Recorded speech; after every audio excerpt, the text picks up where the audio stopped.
it's a great privilege and really exciting to be here with Bill, who's there. Hi, Bill, Carlos and Michael, and our comrades in the room today. Thank you so much for coming here today. We all know that austerity based on neoclassical and neoliberal economics has failed all except the very rich. We know that monetary policy and its latest manifestation in quantitative easing has failed too and benefited mostly asset holders. The 2017 and 2019 Labour manifestos introduced some more radical concepts such as public ownership, but made it clear that a balanced budget was necessary to gain the confidence of the electorate. So it seemed that the party felt it was necessary to play to the austerity myth to gain the confidence of the electorate. There wasn't time or the medium to educate the whole of the general public in economics. So now at this meeting, we are looking to more radical alternatives to the current economic and monetary consensus. We will hear about modern monetary theory from Bill and Carlos, and we will hear from Michael about a Marxist approach to monetary and economic policy. I expect that we will also see how and whether MNT and Marxist economics can be reconciled and allow us to build a way forward for the left.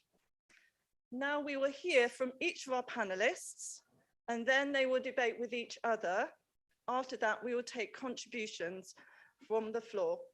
So first of all, Bill Mitchell is a professor of economics at the University of Newcastle, New South Wales, Australia. He's a professor of global political economy at the University of Helsinki, Finland. He's one of the founding developers of modern monetary theory. So over to you, Bill. Yep, thank you. Well, thanks very much for inviting me. It's a real privilege to be here tonight or today for you. I've got fond memories of a couple of years ago when Chris had his first public event at the Rialto, and it's one of those iconic venues in Britain from the older times. And we had a fantastic meeting that day, and I'm really happy to be part of the overall progressive developments in Britain under the resistance, the Resist and Resistance banner. And I think when I reflect on the news today, I think the best advertisement for Resist and the type of work you're doing is what's happening down the road at the Brighton Centre. And we've got a Shadow Chancellor about to give a talk where she's going to establish propose to establish, if they ever got power, the Office of the Value of Money, and refine fiscal rules along the lines of the fiscal credibility stance that the Labor Party took into the last election. And I think that all of that just tells me, and it's not just a British phenomenon, it's a global phenomenon among traditional political progressive machines and parties, that just tells me that the British Labor Party is unelectable. It no longer represents working class interests. It no longer represents, that's broadly defined working class. It no longer represents, in my view, progressive views or even democratic views.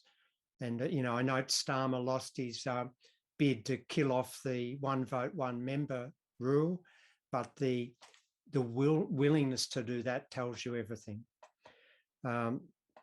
And so I think the Labor Party in Britain is irretrievably lost.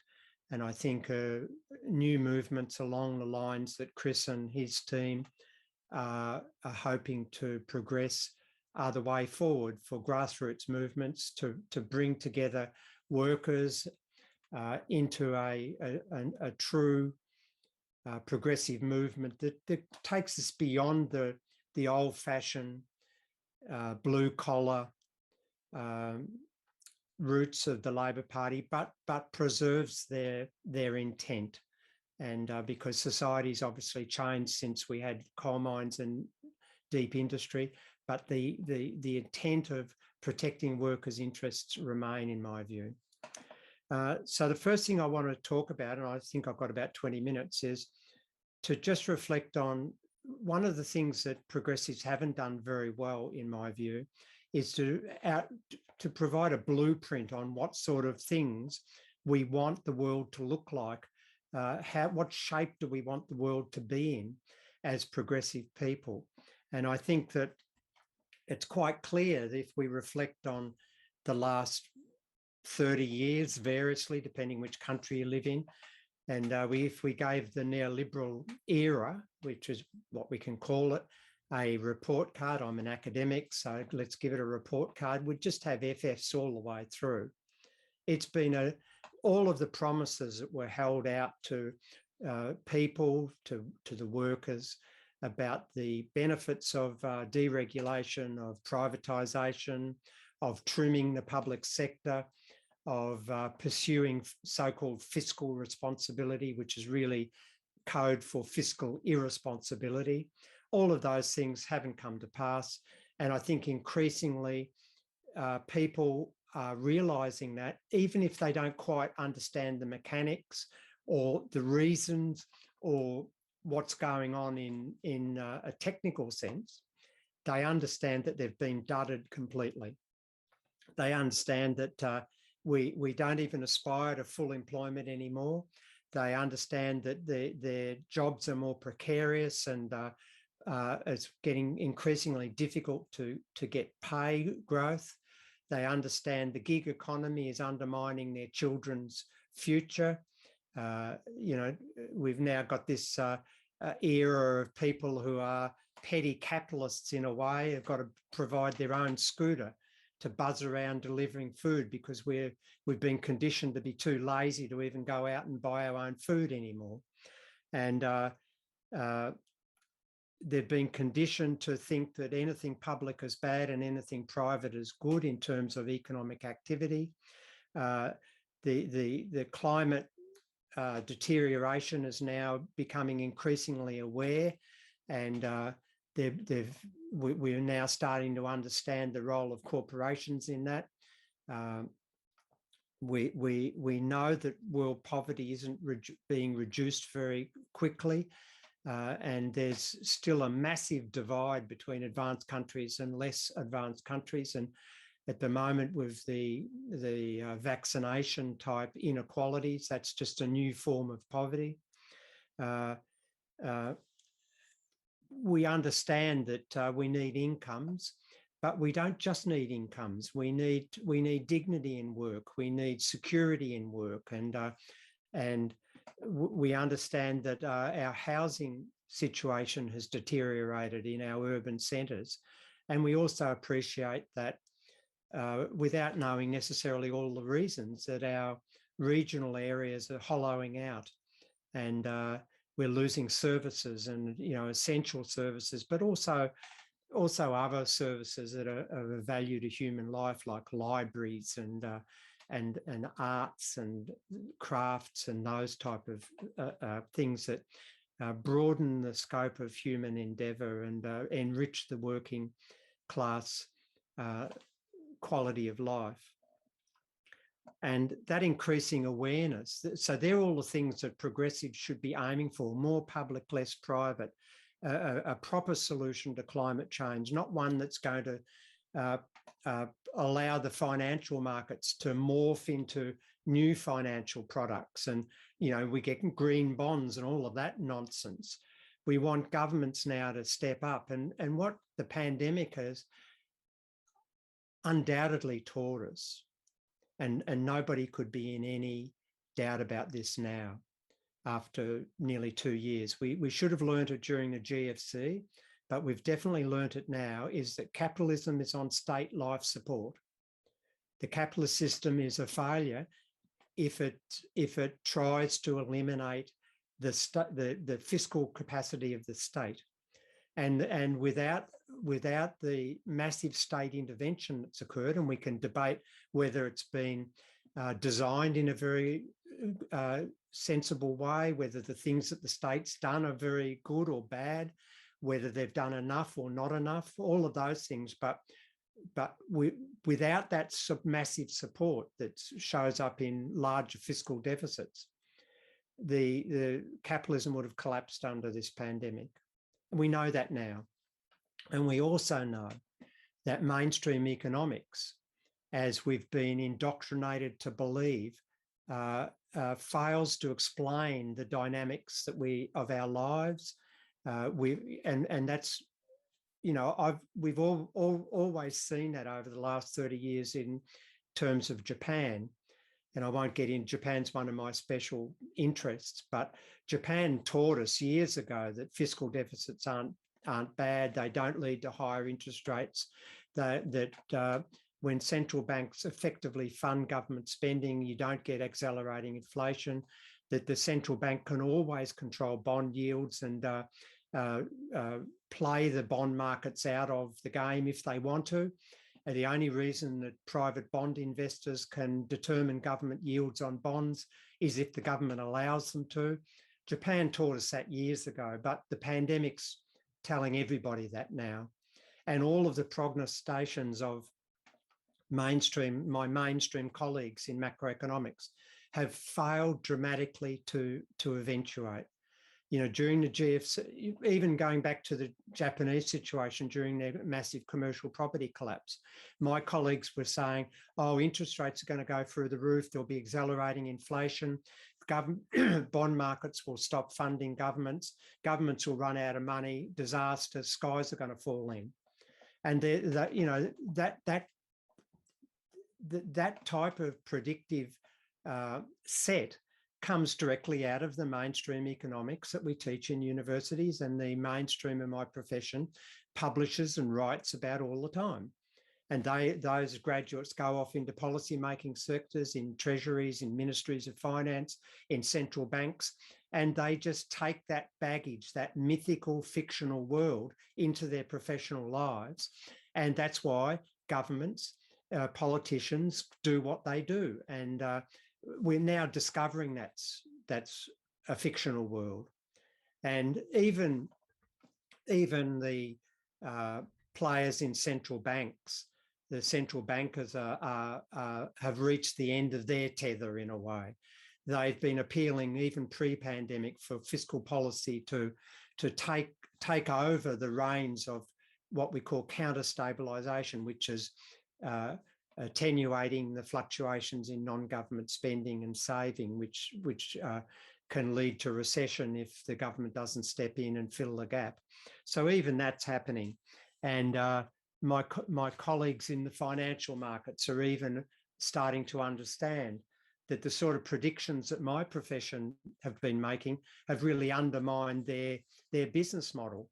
So the drying up of capital investment in public infrastructure, the financial market investors used to use that as very profitable, safe investments.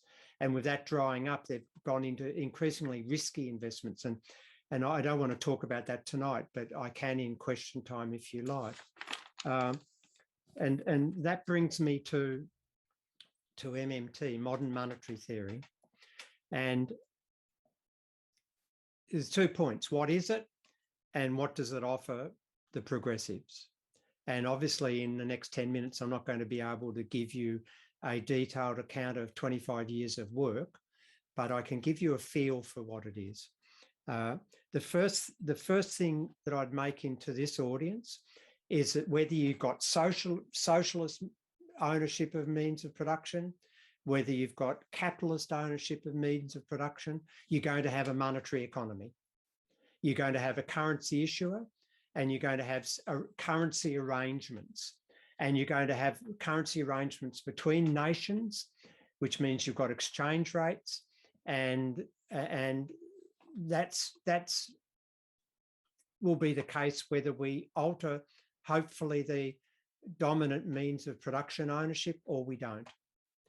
So it's not a matter of socialism versus capitalism. Modern monetary theory is essentially agnostic to that choice. And what I mean by that is a very important first qualification. And a lot of enemies of MMT, critics, say, oh, if we ever have MMT, regime, it'll be a disaster. And a lot of progressives say, won't it be great if we have MMT? Well, they're both wrong, because MMT isn't a regime that we can shift to. It's not a set of policies. What it is a lens. And just as I'm wearing these glasses so I can see a little bit better as I get older, MMT is a lens into the monetary system, into the way in which the monetary system operates broadly, its intrinsic characteristics, and I'll come back to that in a second. Intrinsic is very important, and it also tells us a much more accurate explanation on what the capacities of the currency issuing government are, and what its limitations are, and what choices the currency issuing government have available to them, the opportunity set for policy. And in that sense, it's agnostic to whether it's not left or right. Now, I just happen to be left, but as a developer of MMT, but some of the developers aren't left like I am. And you could have excuse me, you could have a person with right-wing tendencies who believed in individualism and markets and all of the nonsense that neoliberals go on with. And they could have the same understanding of MMT understanding as I have, yet what they would use that to define policy space would be radically different to me. I would believe in public enterprise, public schooling, public hospitals, full employment, job guarantees, all these things. I'd believe in all these other stuff, private stuff. But we'd both share the same understanding of how the system works and what the capacities are. And what that tells you is to apply that understanding to policy space, you need to impose a set of values, an ideology. So to say that MMT is a set of policies is wrong. It's an understanding. And to make that understanding operational to the set of policies that you desire, you need to overlay your ideology. My ideology is left, collectivist, and so my policies are conditioned by that. But the important point of that distinction, the lens versus values distinction, is that it smokes out all of the ideological lying that goes on from the conservatives who tell us that austerity is necessary, that there is no alternative. And so when a politician, whether it's a Labor or a Conservative politician, comes out and says, well, we can't afford this because we'll run out of money. Well, if everyone has an MMT understanding, you'll know immediately that that's a lie. And so it smokes out those false statements. Everybody would know that's a lie. And what it does then is forces different questions on our political class. It forces them to come clean. So yeah, a right wing will say, yeah, we want some money. We would be forced to admit that they'll starve the economy of government spending so that they can have higher unemployment, which will then put downward pressure on wages growth. And they'll have to justify that unemployment is good for society. Now, none of us would believe that. And that's why I think advancing an MMT understanding will improve our democracy. It raises different questions and means that we've got more capacity to interrogate our politicians and force them out into the open to reveal the ideology. And they wouldn't be able to say, oh, it's a technical thing. We can't afford it. It's a lack of money. We'll go broke. Interest rates will rise. All of that nonsense. They'll have to say why they want mass unemployment. They'll have to say why they don't want to invest in green technology. They'll have to say why they don't want to have in your context, the national health system revitalised to defend us against future pandemics. So the other point I'd make is that what that means then is that an understanding of MMT redefines our concept of fiscal space. Now, that's a technical term. What does it mean? It means that up until now, we've been conditioned to say that fiscal space is quite narrow. That's the space in which governments can spend and operate in their terms of their fiscal policy, spending and taxing. And we've been told that because if the government spends too much, it'll go broke, it'll drive up interest rates, it'll push up inflation. And what an MMT understanding tells you is that that's a fictional world, and that in actual fact, in terms of fiscal policy, the government has got much more space than we've been led to believe, which means that it opens up a whole range of policy choices that we've been indoctrinated to believe are impossible without killing the economy. Now, let me give you two scenarios.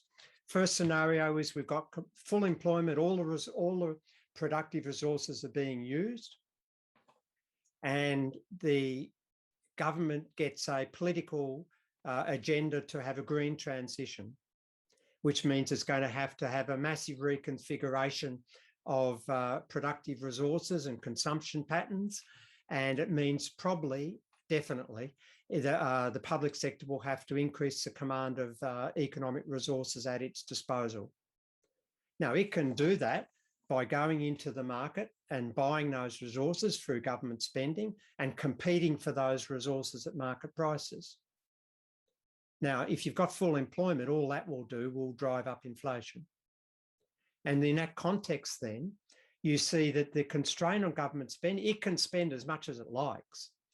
The idea of a currency issuer is that it has unlimited financial capacity because it issues the currency. We've been led to believe that by mainstream economists that the government's just a big household. Well, I'm a household. I've got financial constraints. I've got to go to work to earn income. If I want to spend more, I've got to earn more or run down prior savings, or I've got to borrow. Well, a currency issuing government like the British government doesn't have to do any of those things. It can spend however much it likes. So the question that MMT directs you to is, well, what are the real constraints on government spending? Now, go back to that first scenario. In that context, if the government tries to spend more, if the economy is already at full employment, all the resources are used, well, then all it will do is create inflation. So you start to see what the constraint is. It's a real resource constraint. It's not a financial constraint. They can type in as many numbers into bank accounts and spend accordingly as big as they like.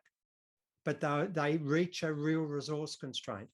And in that context, what the government would have to do, if it did desire to increase its command of productive resources, it has to deprive the non-government sector, which is currently using those productive resources, of the use.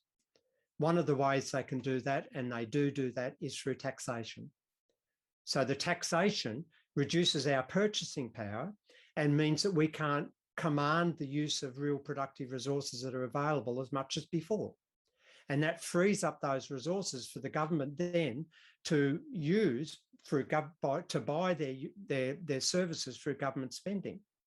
And the very important point that I've raised there is that the taxation isn't funding the government spending. It's creating the fiscal space in which the government can spend without causing inflation. So we see a little glimmer of what MMT thinks about taxation. Now take scenario 2, and that is where we've got mass unemployment. And when we've got mass unemployment, and we want all productive resources to be fully employed, the government has no constraint, real or financial, in that environment. It can keep spending up to the point, more or less, where all of those resources are brought back into productive use. It doesn't need to increase taxes. It doesn't need to do anything other than ensure that spending in the economy is sufficient for those resources to come back into productive use. And so again, we're looking at a real resource constraint in scenario 1 against not a resource constraint in scenario 2. So the last few points, and I'll deal with some progressive quibbles here. So some people say, oh, well, MMT is not an accurate explanation or depiction of the monetary system because the government does have financial constraints. and the central bank is independent from the Treasury. And what I say to that is that, first of all, the central bank independence argument is just a fiction that the mainstream have developed as part of their depoliticisation of economic policy. And what I mean by that is, increasingly, under neoliberalism, governments have devolved the responsibility away from the political process into some technical process, where central banks are responsible now. We're not. Central banks independent from us. They're technicians. Well, let me tell you that on a daily basis, in any of the monetary systems that we know of, on a daily basis, the central bank and the Treasury have to coordinate closely the two arms of policy to ensure that they are consistent with each other, because the fiscal policy that's injecting liquidity into the monetary system will compromise the central bank's targets for their interest rate setting if there's too much liquidity or too little. And so in Australia, for example, they meet every day in the morning and again in the afternoon. They are not independent. They can't possibly be in a functional flow of funds sense. They pretend to be independent at a political level, but that's just the neoliberal game. And one of the interesting things that this complaint about modern monetary theory, where we treat the central bank and the Treasury as part of the consolidated government, is that one of the things I find interesting from people from, say, a Marxian perspective, is that one of the things you learn from Marx, the first thing I learned from Marx, was to make sure we don't get sucked in to thinking the superficial exchange relations are reality. And of course, I'm thinking here of the wage form in Marx, where we're led to believe under capitalism, the workers get paid whatever the working day is, 8 hours a day. When Marx taught us to dig deeper underneath the exchange relations into what's happening at the surplus production level. And I think these criticisms of MMT about central bank independence are falling into the superficial relations level.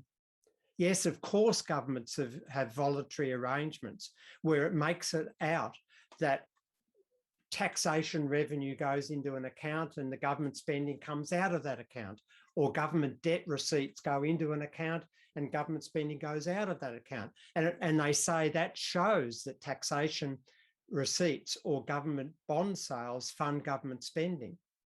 But that's a superficial smokescreen to lead us to these fictional conclusions.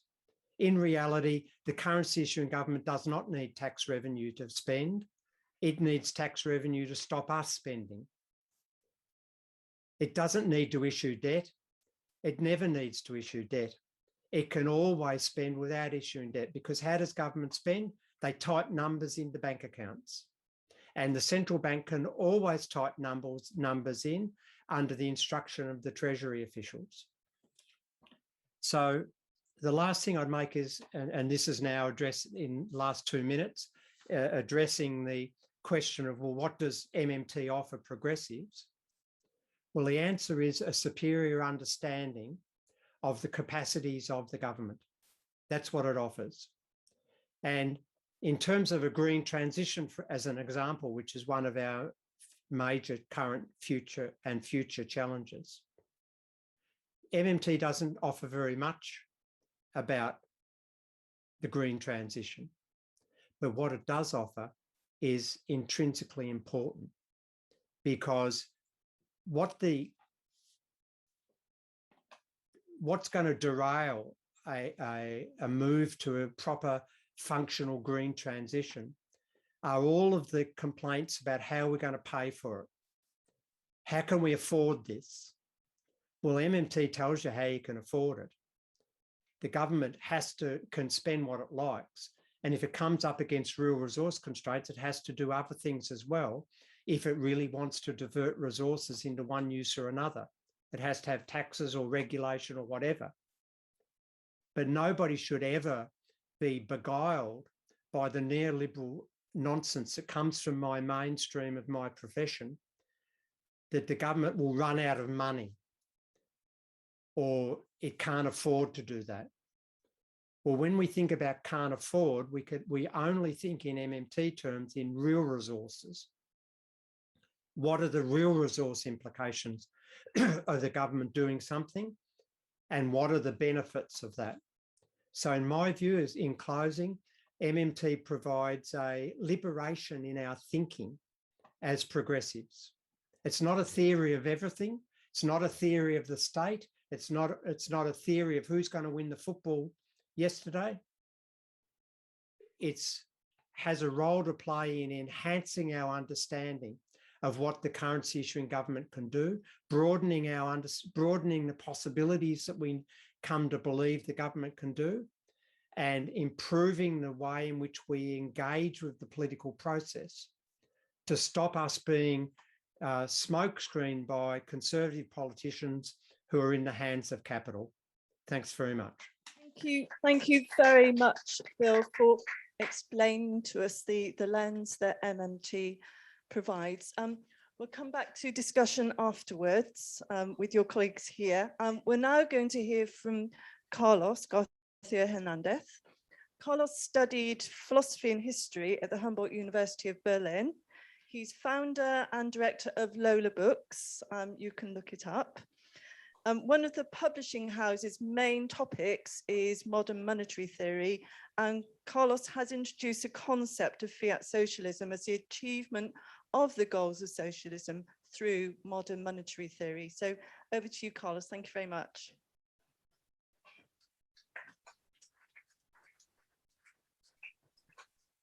Well, thank you very much for the invitation today. Thank you very much to Chris Williamson and to everybody in the Resist movement. It's a pleasure and a honor for me to be here with you and with Bill Mitchell and Michael Roberts.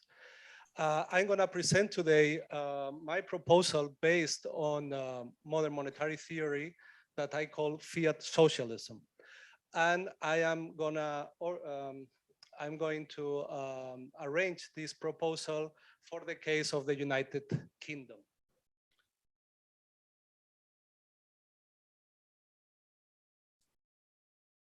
So let's start with a little mental experiment or thought experiment.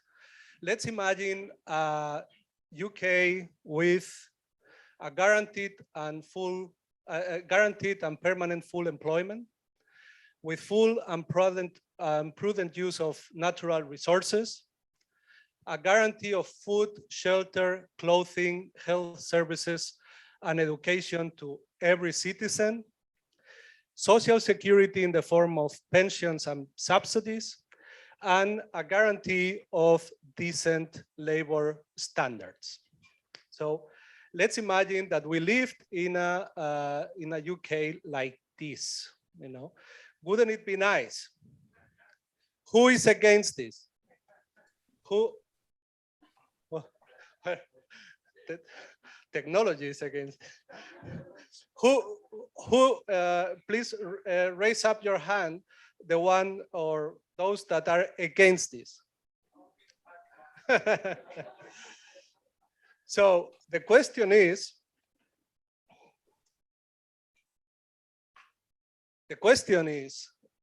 this UK possible? Is this UK possible? Well, what I am here to say today is that yes, so it's good news. This UK is very much possible. It's not utopic to think that this could happen in the in UK, and the way to achieve these goals that I just referred to is modern monetary theory. What is the main idea behind modern monetary theory? The main idea is that it is possible to achieve any goal if the real resources are available to do so. And if real resources are available, the financial resources are not a restriction. That is exactly what Bill Mitchell just told us. Whenever the government says, how are we going to pay for that? We have no money to pay for housing, full employment, healthcare, etc. It's just a lie.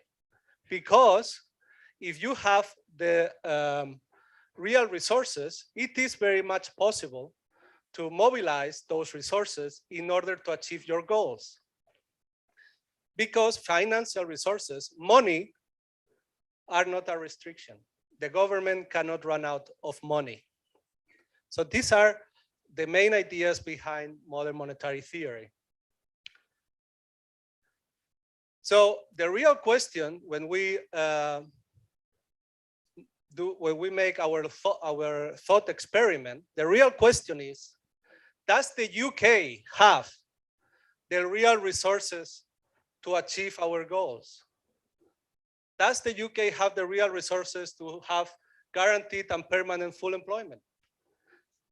Does the UK have real resources to achieve full and prudent use of natural resources? A guarantee of food, shelter, clothing, health services, education to every citizen, social security in the form of pension and subsidies, a guarantee of decent labor standards? And the answer is obviously yes. The UK has the real resources to achieve these goals. Therefore, it is possible to achieve or to arrive to a UK like the one we have imagined in our thought experiment. So the answer is yes.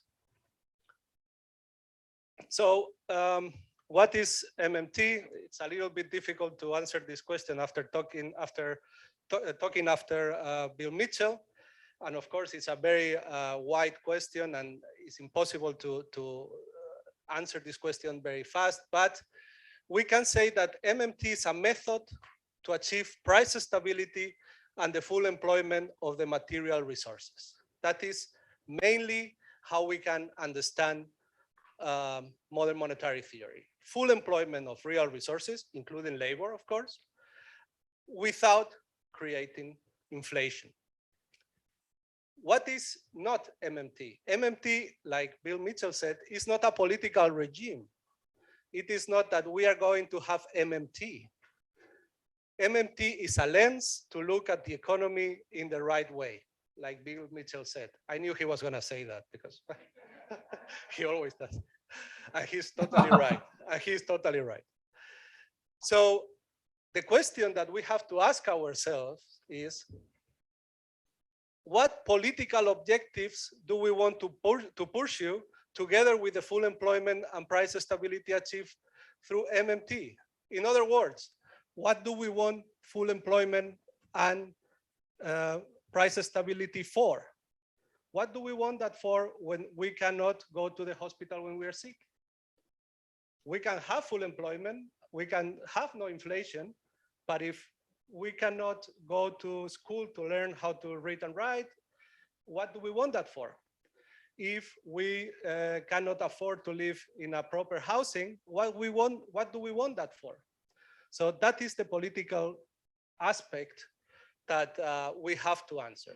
What do we want to do with the full employment of material resources and price stability? What do we want to achieve with that? So in terms of economic policies, what would we need in the UK to start pursuing these objectives that I just talked about? First of all, we need a job guarantee.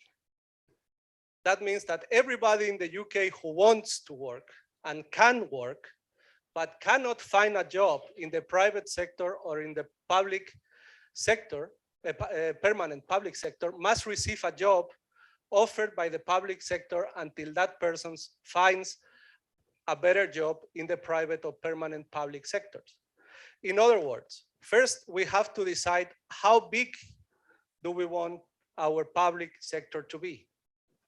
And once we know that, we can always offer a transition job to everybody who doesn't find a job in the private or public sector until that person finds a better job. That is called a job guarantee. And that is the first economic policy that we should pursue. The second one has to be with the deficit level. And we can say that the deficit level is irrelevant. It doesn't matter. We don't, like, I come from a colony called Spain, a colony of Germany, and we have the Germans telling us how much deficit we can have. Well, thanks, but no thanks. We are grown-ups, and we don't need you to tell us that we can only have 3% of deficit. What if we want to have 2 or 10 or 11? Why cannot we do it? Because the Germans tell us?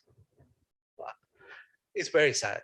It's very sad. And I am very proud of being in the only country in Europe with a little bit of dignity that left the European Union.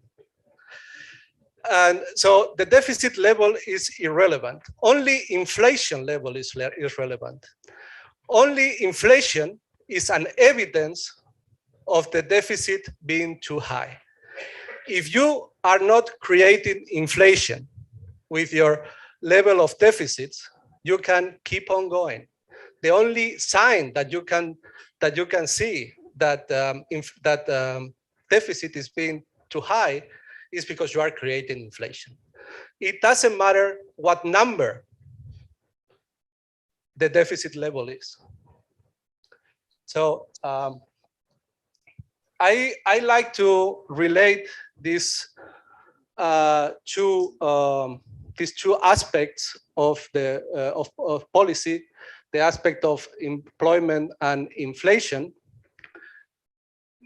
with an idea that I call the learner point. The learner point is also a thought experiment because it is a point, an imaginary point, in which unemployment is 0% and inflation is also 0%.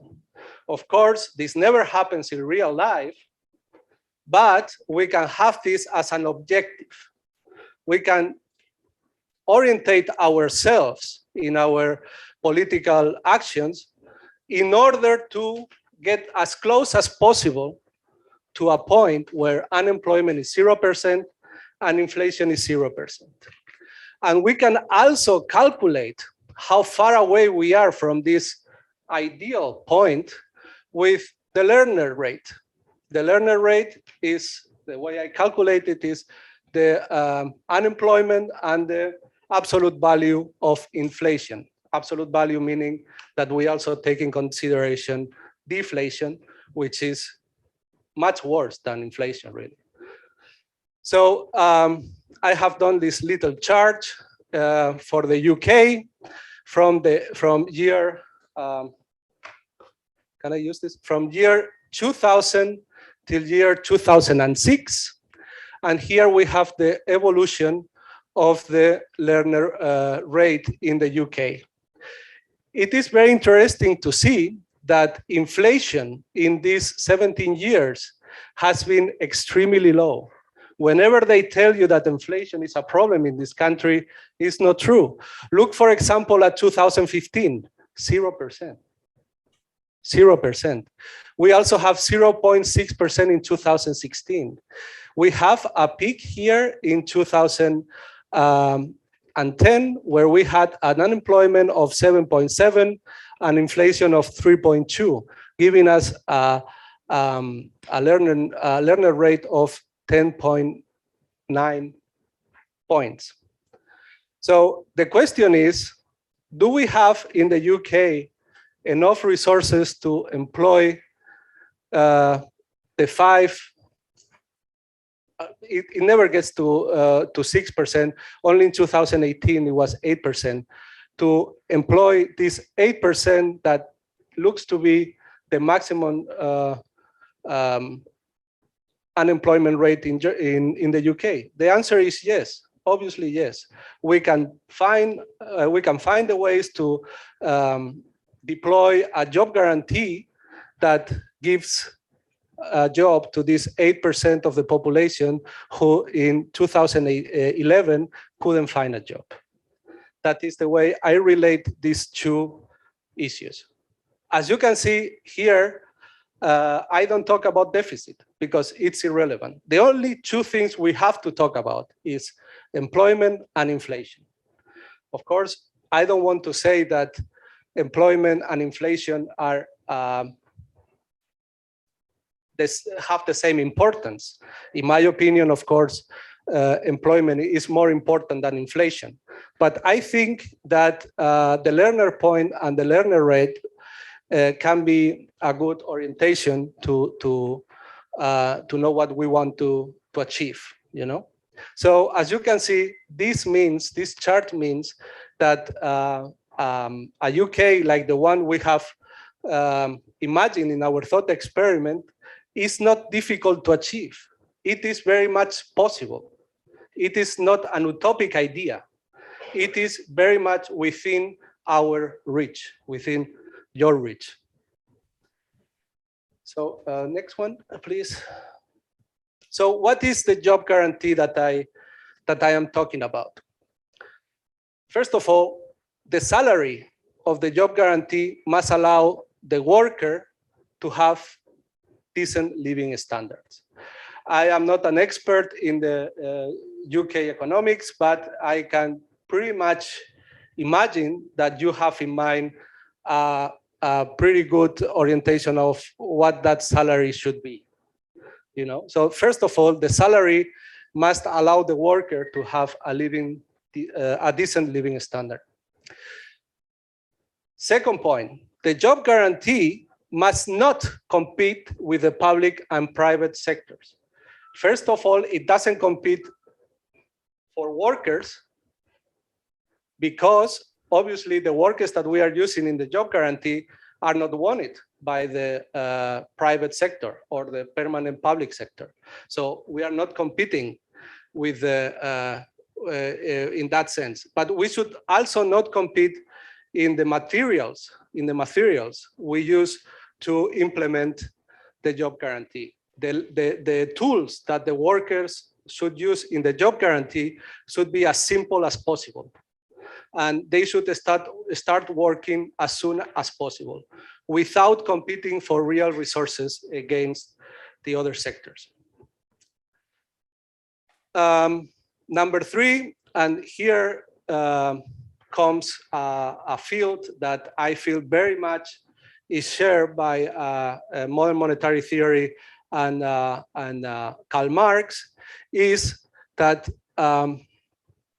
government only needs to control the price of work through the job guarantee in order to control the prices of the rest of the economy. We all know from our readings of Capital that the only source of value is human labor, is human work.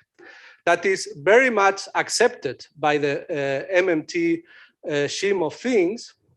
And that, that also implies that if you want to control the level of prices of all the goods and services, what you have to control is the factor that is always present in order to produce those goods and services, meaning human labor. So when you control the price of work, when you control how much does an hour of human labor cost, you can control the cost of the rest of prices in the society, because without human work, there are no other goods and services. So in that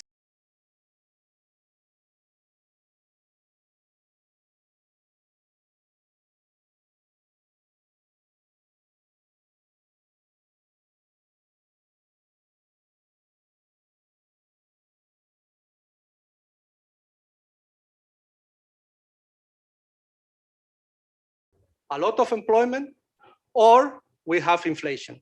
But we cannot have it both ways. You have to choose. If you have very little unemployment, you're going to have inflation. And if you have price stability, that means that you are going to have high levels of unemployment. Well, modern monetary theory destroys this paradigm. And we say, no, once you have a job guarantee in place, you know that the level of prices will always be very stable, because when the recession comes, more workers will go to the job guarantee, and they will be able to keep on having a consumption more or less similar to the consumption they had when they had a job in other sectors. And when the recession is over and we get back to normal times, people will leave the job guarantee scheme and they will get to a normal income like they used to have before. So in both levels, in both moments, the price stability will be there. It also assures for the enterprise owners that the salaries will also not be too high, because in case that the workers ask for very high wage raises, they will always be able to find someone inside of the job guarantee that will do the same job for less money. So in that sense, it also guarantees price stability. So the public deficit. The second question we have to answer is, what is the right level of the public deficit? The right level of public deficit is the public deficit that allows full employment without inflation, period. Period. It doesn't matter what number that is. It doesn't matter. But we can assure that there is a point, the Lerner point, where there is full employment of resources without inflation. Beyond that point, yes, if you keep on spending, you will have inflationary pressures. If you have already achieved the full employment in your economy, everybody has a job, all the natural resources are being used. If you keep on spending, then yes, you will create inflation, and then you have to stop. So what is the right level